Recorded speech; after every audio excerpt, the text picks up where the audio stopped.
கடந்த 30 நாட்களில் தமிழகத்தில் நடைபெற்ற, அதாவது இப்போ முடிந்த ஆகஸ்ட் மாதத்தில் தமிழகத்தில் நடைபெற்ற 2 வெவ்வேறு நிகழ்வுகள் நம்மை பெரிதும் காயப்படுத்தியுள்ளன.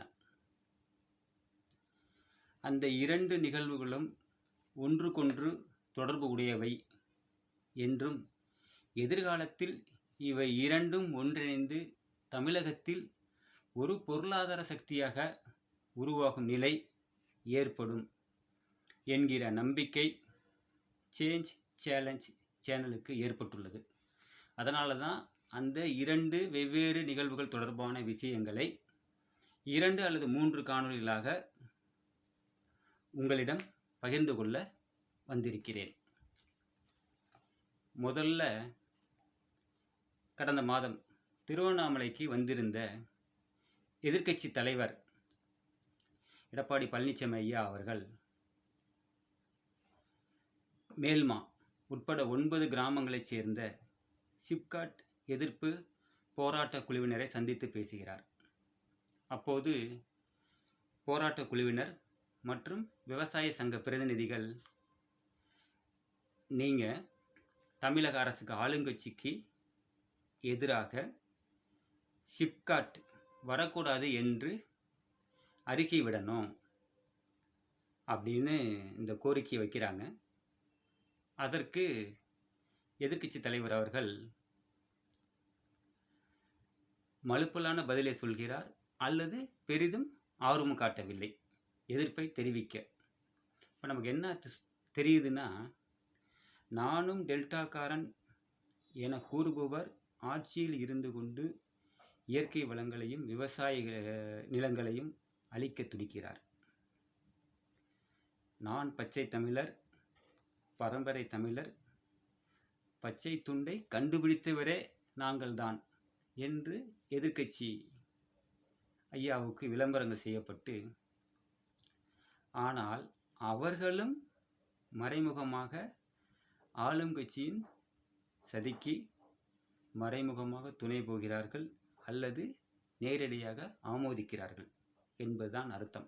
இல்லைன்னா அவர் வெளிப்படையாக சொல்லியிருக்கலாமே, ஏற்கனவே செய்யாறு தாலுக்காவில் மேல்மா பகுதியில் ஒரு 15 கிலோமீட்டர் சுற்றளவில் ஃபேஸ் 1 ஃபேஸ் 2 சிப்காட் இருக்குது, இப்போ ஏன் நீங்கள் 3ஆவதாக கொண்டு வரீங்க, ஆகையினால் அதிமுக எதிர்க்கட்சி வன்மையாக கண்டிக்கிறது, சிப்காட்டை எதிர்க்கிறதுன்னு ஒரு துணிச்சலாக பேசவில்லை, தயாராக இல்லை. இன்னொன்று, சென்னையில் நடந்த நிகழ்வு. சென்னையில் ரிப்பன் பில்டிங் பகுதியில் இரவு 12 மணிக்கு மேல் உயர்நீதிமன்ற உத்தரவின் பேரில் போராடி கொண்டிருந்த துப்புரவு பணியாளர்களை அப்புறப்படுத்துகிறோம் என்கிற பெயரில் நடந்த மனித உரிமை மீறல்கள். இந்த 2 நிகழ்வுகள் தான் மிகவும் வன்மையாக கண்டிக்கத்தக்கவை. சரி, அதெல்லாம் அப்படியே இருக்கட்டும். சேஞ்ச் சேலஞ்ச் சேனலை பொறுத்த வரைக்கும் எப்பவும் சொல்கிறது தான், நமக்கும் இந்த மண்ணுக்குமான பிணைப்பை உறுதி செய்வது விவசாயம், நமக்கும் இந்த மண்ணுக்குமான உரிமையை நிலைநிறுத்துவது விவசாயம், நமக்கும் இந்த மண்ணுக்குமான பிணைப்பை உறுதி செய்வது இயற்கை வளங்கள், நமக்கும் இந்த மண்ணுக்குமான பிணைப்பை நிலைநிறுத்துவது இயற்கை வளங்கள். இயற்கை வளங்களையும் விவசாயத்தையும் நிச்சயம் பாதுகாப்போம். சரி, இப்போ நிகழ்ச்சிக்கு போகலாம்.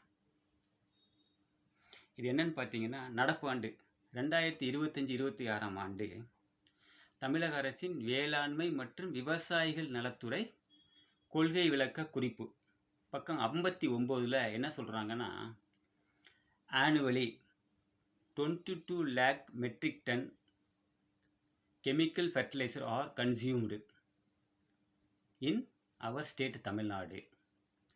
அதாவது வருஷத்துக்கு 22 லட்சம் மெட்ரிக் டன் கெமிக்கல் உரங்கள் பயன்படுத்தப்படுகின்றன அப்படின்னு பக்கம் 59 சொல்லுகிறது. அதுக்கப்புறம் அது ஒரு 3 வருஷ கம்பேரிசனை கொடுத்துருக்கு. நாம் அதை ஆவரேஜ் பண்ணி போடுறோம். அது எப்படி வருதுன்னு பார்த்தீங்கன்னா, யூரியா வந்து 10.37 லட்சம் மெட்ரிக் டன். டிஏபி யூரியாங்கிறது தலைச்சத்து, டிஏபிங்கிறது மணிச்சத்தில் வரும். அது பார்த்தீங்கன்னா 2.70 லட்சம் மெட்ரிக் டன். அடுத்து பொட்டாஸ் எம்ஓபி, அது சாம்பல் சத்து, அது பார்த்தீங்கன்னா 1.66 லட்சம் மெட்ரிக் டன். அடுத்து கலப்பு உரம் என்பிகே, இது வந்து பார்த்தீங்கன்னா 7.07 லட்சம் மெட்ரிக் டன். இந்த நான்கையும் கூட்டினா 21.80 லட்சம் மெட்ரிக் டன். அவங்க அந்த அறிக்கையில் 22 லட்சமாக கொடுத்துருக்காங்க. நம்ம ஆவரேஜ் பண்ணும்போது 21.80 லட்சம் வருது. சரி, அப்போ நமக்கு ஒரு வருஷத்துக்கு நம்ம இவ்வளோ உரங்களை மண்ணில் வீசுகிறோம். சரி, இது மாநில அரசு. மத்திய அரசு ஒரு அறிக்கை சொல்லியிருக்குது. அது எப்போ 2022 மற்றும் போன வருஷம் 2/5/2024 அப்டேட் பண்ணுது. என்ன அப்டேட் பண்ணுதுன்னா, சப்சிடி இந்த 4 வகையான உரங்களுக்கு எவ்வளவு தரோம் அப்படின்னு சொல்லுது. அதை பார்த்துடலாமா? பார்த்துருவோம். அது ஒரு மூட்டைக்கு கணக்காக சொல்லுது.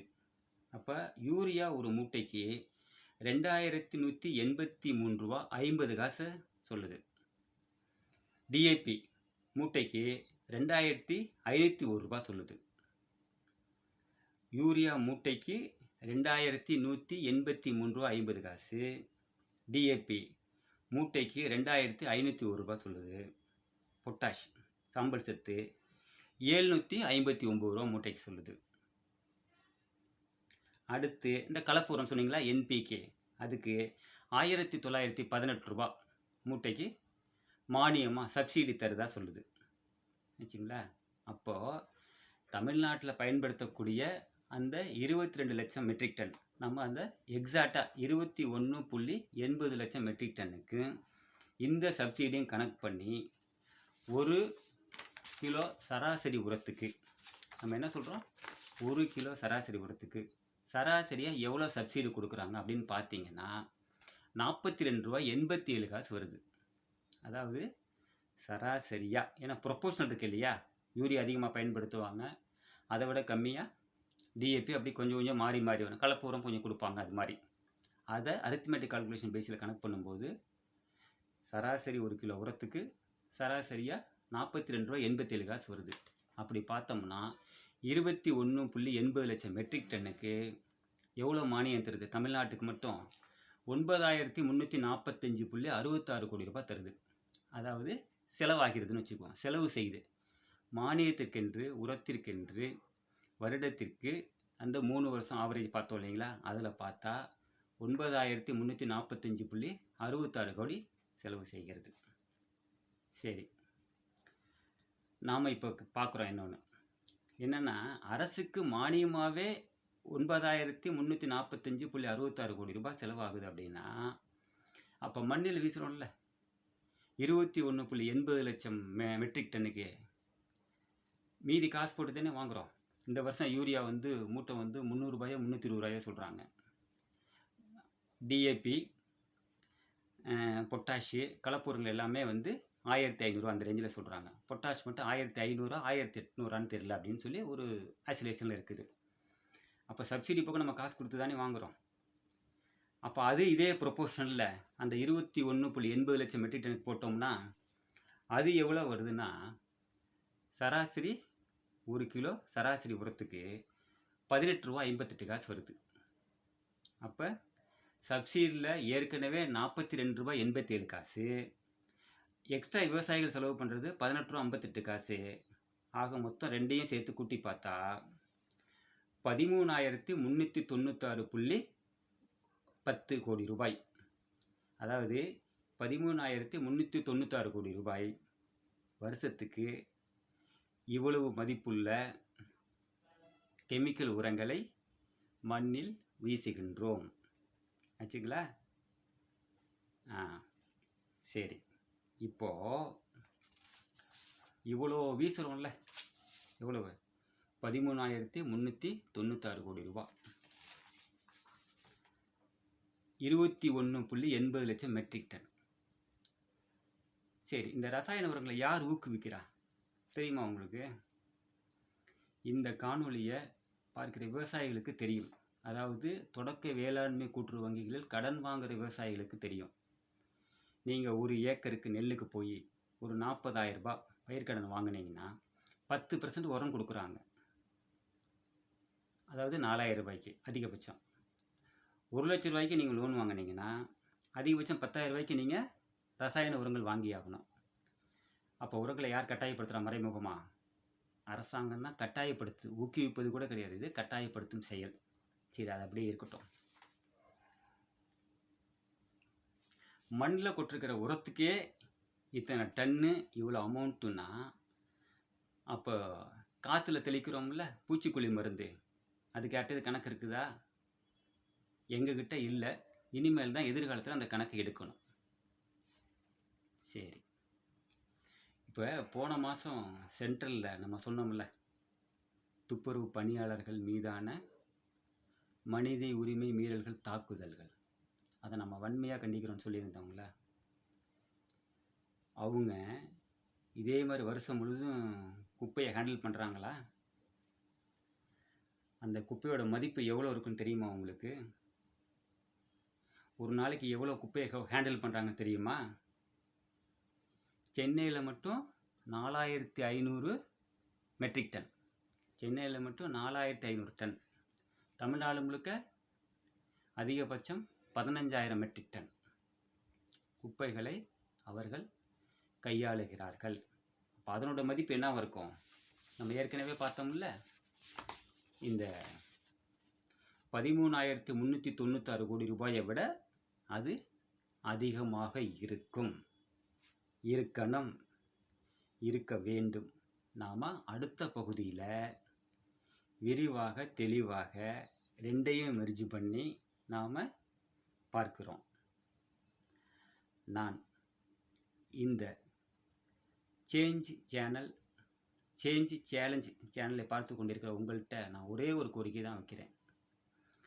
நீங்கள் உங்களுக்கு அறிமுகமானவர்களிடம் இந்த சேனலை ஃபுல்லாலாம் பார்க்க சொல்லலை, அதை குறைஞ்சபட்சம் அதில் டிஸ்கிரிப்ஷனில் இந்த காணொளிக்கான ஒரு ஸ்டேட்மெண்ட் கொடுத்துருப்போம் இல்லைங்களா, 1 நிமிஷம்தான் ஆகும், அதை படித்தா போதும்.